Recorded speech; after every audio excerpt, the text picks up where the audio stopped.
రక్తస్రావం గల స్త్రీ యేసు వస్త్రాన్ని ముట్టుకోవడం వల్లనే స్వస్థపరచబడిందా?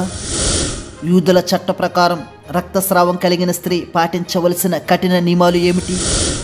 యేసు బహిరంగంగా నా వస్త్రాన్ని ముట్టుకుంది ఎవరని అందరికీ తెలిసేలా ఎందుకు అన్నారు అనే విషయాలు ఈ వీడియో ద్వారా పూర్తిగా తెలుసుకుందాం. బైబిల్లో రక్తస్రావం కలిగిన స్త్రీ గురించి ముగ్గురు సువార్తికులు తెలియజేశారు. మత్తయి సువార్త 9వ అధ్యాయము 20 నుంచి 23 వచనములు, మార్కు సువార్త 5వ అధ్యాయము 25 నుంచి 34 వచనములు, లూకా సువార్త 8వ అధ్యాయము 43 నుంచి 48 వచనములు. నేనైతే మార్కు సువార్తికుడు వ్రాసిన దాన్ని మీకు వివరించడానికి ఇష్టపడుతున్నాను. మార్కు సువార్త 5వ అధ్యాయము 25, 26 వచనములు. 12 ఏళ్ల నుండి రక్తస్రావం కలిగిన ఒక స్త్రీ ఉండెను. ఆమె అనేక వైద్యుల చేత అనేక తిప్పలు పడి తనకు కలిగినదంతయు వ్యయము చేసుకుని ఎంత మాత్రమును ప్రయోజనము లేక మరింత సంకటపడెను. ఈ లేఖనాన్ని మనం పరిశీలించినట్లయితే 12 సంవత్సరముల నుండి ఒక మహిళ రక్తస్రావ రోగంతో బాధపడుతూ ఉంది. స్రావము అంటే కారుట అని అర్థం. అంటే 12 సంవత్సరాల నుంచి ఈ వ్యాధితో బాధపడుతూనే ఉంది. తన నిజ జీవిత నిత్య అవసరాలు తీర్చుకోవడానికి ఈ వ్యాధి ఎంత వేదనకు గురి చేస్తుందో మనము అర్థం చేసుకోగలము. ఈ వ్యాధితో శారీరకంగా ఈ స్త్రీ ఇంతలా బాధపడుతుంటే యూదుల చట్టం మరింతగా ఆమెను మానసికంగా కృంగదీసింది. రక్తస్రావం గల స్త్రీ గురించి చట్టం ఏం చెప్తుందో ఇప్పుడు తెలుసుకుందాం. లేవ్యాకాండము 15వ అధ్యాయము 19 నుంచి 30 వచనములు చదివితే రక్తస్రావం కలిగిన స్త్రీ గురించి ఆమె పాటించవలసిన కొన్ని కఠిన నియమాలు వ్రాయబడ్డాయి. అవి ఏమిటంటే, రక్తస్రావం కలిగిన స్త్రీని ఎవరైనా ముట్టుకుంటే ఆ ముట్టుకున్నవారు అపవిత్రులు అవుతారు. అపవిత్రులైన వారు మందిర కార్యక్రమాల్లో ఇతర పనుల్లో పాల్గొనకూడదు. కావున ఇటువంటి స్త్రీకి దూరంగా ఉండేవారు. రక్తస్రావం కలిగిన స్త్రీ ఉపయోగించిన వస్తువులు, పనిముట్లు, వస్త్రములు వారి కుటుంబంతో సహా ఇతరులు ముట్టుకోకూడదు. లేకపోతే వారు కూడా అపవిత్రులు అవుతారు. రక్తస్రావం కలిగిన స్త్రీ యొక్క భర్త కూడా ఆమెను ముట్టుకోకూడదు. ముట్టుకుంటే అపవిత్రుడు అవుతాడు. ఈ రోగం తగ్గిన తర్వాత 2 తెల్లగువ్వలు 2 పావురపు పిల్లలు మందిరానికి ఆ స్త్రీ తీసుకుని వచ్చి బలులు అర్పించాలి. ఇంత కఠిన నియమాలు రక్తస్రావం గల స్త్రీకి ఇవ్వబడ్డాయి. యోధా ప్రజలు ఈ విషయంలో ఎంత కఠినంగా నిష్టగా ఉంటారో మనకు తెలిసిందే. యేసు కాలంలో రక్తస్రావం గల స్త్రీ ఈ నియమాల విషయంలో మానసికంగా ఎంత వేదనకు గురయ్యి ఉంటుందో మనము అర్థం చేసుకోగలము. ఈమె 12 సంవత్సరముల నుండి ఈ వ్యాధితో జీవించింది కాబట్టి కుటుంబానికి దూరంగా ఉందని మనకు అర్థమవుతుంది. భర్తకు కూడా దూరంగా జీవించింది. తన సొంత ఇంటిలో నివసించలేకపోయింది. అన్ని సమాజాల నుండి బహిష్కరించబడింది. స్నేహితులను, బంధువులను కలవడానికి లేదు. దేవుణ్ణి ఆరాధించడానికి మందిరానికి వెళ్ళడానికి అనుమతి లేదు. ఆమెకున్న రోగం ఒక ఎత్తు అయితే ఈ చట్టాన్ని పాటించడం మరొక ఎత్తు. ఈ రెండింటి మధ్య 12 సంవత్సరముల నుండి ఎంత క్షోభ అనుభవించిందో మనం వర్ణించలేనిది. ఈ వ్యాధి బాగు చేసుకోవడానికి అనేక వైద్యుల వద్దకు వెళ్ళింది, కానీ ప్రయోజనం లేకుండా పోయింది. పైగా తను సంపాదించింది మొత్తం వైద్యుల కోసమే వెచ్చించిందని లూకా సువార్తికుడు కూడా తెలియజేశాడు. పురాతన వైద్యులు రక్తస్రావం రోగం కలిగిన స్త్రీకి కొన్ని వైద్య పద్ధతులు ఉపయోగించేవారు. అవి ఏమిటంటే, అలెగ్జాండ్రియా గమ్ము, పటిక, కార్కస్ హార్టెన్సిస్ అనే పదార్థాలు మిశ్రమం చేసి ద్రాక్షారసంలో కలిపి ఇచ్చేవారు. అప్పటికి తగ్గకపోతే పర్షియన్ ఉల్లిపాయలను 9 తీసుకుని ద్రాక్షారసంలో మరిగించి త్రాగడానికి ఇచ్చేవారు. ఇవన్నీ విఫలమైతే రోగం త్వరగా తగ్గడం కష్టతరమవుతుంది. అందుకే లోక డాక్టర్ల వల్ల కానిది పరమ డాక్టర్ అయిన యేసయ్య వల్లే బాగుపడతానని ఆ స్త్రీ గుర్తించింది. కాబట్టే యేసు వద్దకు వచ్చింది. వచ్చిన వెంటనే కిక్కిరిసిన జనాంగం మధ్యలో నుంచి యేసుక్రీస్తు వస్త్రపు చెంగును ముట్టుకుంది.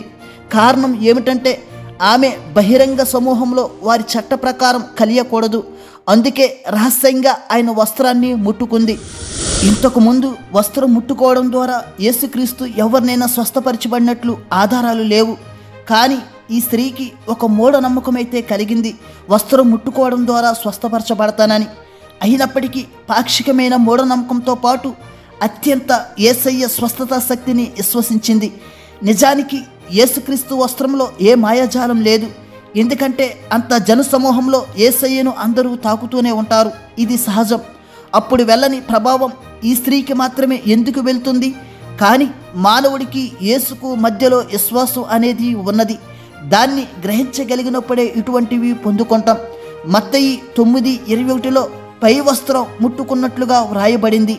దీనికి అర్థం ఏమిటంటే, వాస్తవానికి యూదులందరూ సాధారణ దుస్తులు ధరించిన తరువాత ఆ దుస్తులపై మరొక పై వస్త్రాన్ని ధరిస్తారు. ఇది ఒక ఆజ్ఞగా సంఖ్యాకాండము 15వ అధ్యాయము 38-40 వచనాల్లో వ్రాయబడింది. ఇలా పై వస్త్రము ధరించుకోవడం ద్వారా దేవుడు ఎంపిక చేసుకున్న ప్రజలలో ఒకడుగా అతడు గుర్తింపు పొందుతాడు. ఇప్పుడు అటువంటి పై వస్త్రాన్ని రక్తస్రావం గల స్త్రీ పట్టుకుంది. ఇటువంటి స్త్రీ వేరొకరి వస్త్రాలను పట్టుకుంటే ఆ వ్యక్తి అపవిత్రం అవుతాడు. కానీ యేసు మాత్రం అపవిత్రుడు కాలేదు. ఆయనలో ఉన్న దేవుని శక్తి కారణంగా ఆయనను అపవిత్రం చేయదు. ఒక పాపి యేసు వద్దకు వస్తే ఆ పాపం యేసుకు అంటుకోదు. ఆయనలో ఉన్న పరిశుద్ధత వచ్చిన పాపిని శుభ్రపరుస్తుంది. ఇప్పుడు రక్తస్రావం గల స్త్రీ వస్త్రాన్ని ముట్టుకోగానే స్వస్థపరచబడింది. ఈ విషయం స్త్రీకి, యేసుకు తప్ప అక్కడ ఉన్న ఎవరికీ తెలియదు.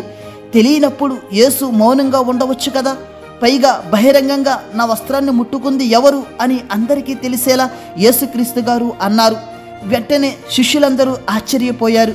శిష్యులందరూ సాధారణంగా జనసమూహం ఎక్కువ ఉన్నారు కాబట్టి ఇది సహజం అన్నట్టుగా తెలియజేశారు. కానీ యేసుక్రీస్తు ఉద్దేశం మాత్రం ఇది కాదు.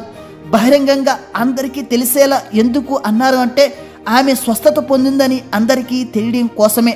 ఎందుకంటే 12 సంవత్సరాల నుండి ఆమెను అపవిత్రురాలుగా సమాజం నుండి బహిష్కరించారు. పైగా ఈ రోగం రహస్యమైనది. ఇప్పుడు అందరి ఎదుట ఈమె స్వస్థపరచబడిందని ఖచ్చితంగా తెలియచేయాలని, తిరిగి అందరితో ఆమె సంతోషంగా జీవించాలని, అందరూ ఆమెను హక్కున చేర్చుకోవాలని బహిరంగంగా తెలిసేలా యేసుక్రీస్తు గారు అన్నారు. అంతేగాని ఆమెను శిక్షించడానికి కాదు, ఆయనను గొప్ప చేసుకోవడానికి కాదు. అప్పుడు ఆ స్త్రీ వణుకుచూ సాగిలపడి నేనే అని యేసుకు తెలియజేసింది. ఆమె మనసులో ఎంతో భయం కలిగి ఉంది. రోగం తగ్గింది, తిరిగి మరలా వస్తుందేమో అనే ఆందోళనలో ఉంది. వెంటనే యేసు, కుమారి, నీ విశ్వాసము నిన్ను స్వస్థపరిచెను అని అన్నారు. అంటే అంతర్గతంగా ఆమె పడే ఆందోళనను దేవుడు తగ్గించాడు. పూర్తిగా స్వస్థపరచబడ్డావు అని దేవుడు ఆమెకు కన్ఫర్మ్ చేశాడు. ఆమె ముట్టుకుంది వస్త్రాన్ని, అయితే స్వస్థపరిచింది మాత్రం ఆమె విశ్వాసమే. ఇప్పటికీ ఆమె వస్త్రం వల్ల స్వస్థపరచబడ్డాను అనుకుంటుందని. అప్పుడు యేసు, వస్త్రం వల్ల కాదమ్మా, నీ విశ్వాసం వల్ల నీవు స్వస్థపరచబడ్డావు అని స్పష్టం చేశాడు. పైగా కుమారి అని యేసుక్రీస్తు గారు సంబోధించారు. ఇంతకు ముందు ఎవరిని కూడా ఆ పేరుతో పిలవలేదు, కానీ ప్రత్యేకమైన నామంతో కుమారి అని సంబోధించాడు. దీన్ని బట్టి ఆ స్త్రీ అందరికంటే ప్రత్యేకమైనదే ఘనత పొందింది. వెలివేయబడినది ఇప్పుడు ప్రత్యేకమైనది అయ్యింది, కేవలం యేసు పలికిన కుమారి అను మాట వల్ల. తరువాత సమాధానము గలదానవే పొమ్ము అని యేసుక్రీస్తు గారు అన్నారు. అంటే ఈ వ్యాధి పట్ల ఎటువంటి అనుమానాలు, ఆందోళనలు నీ హృదయంలో ఉండనీయకుండా సమాధానము గలదానవే వెళ్ళు అని యేసుక్రీస్తు గారు భరోసా ఇచ్చి పంపించారు.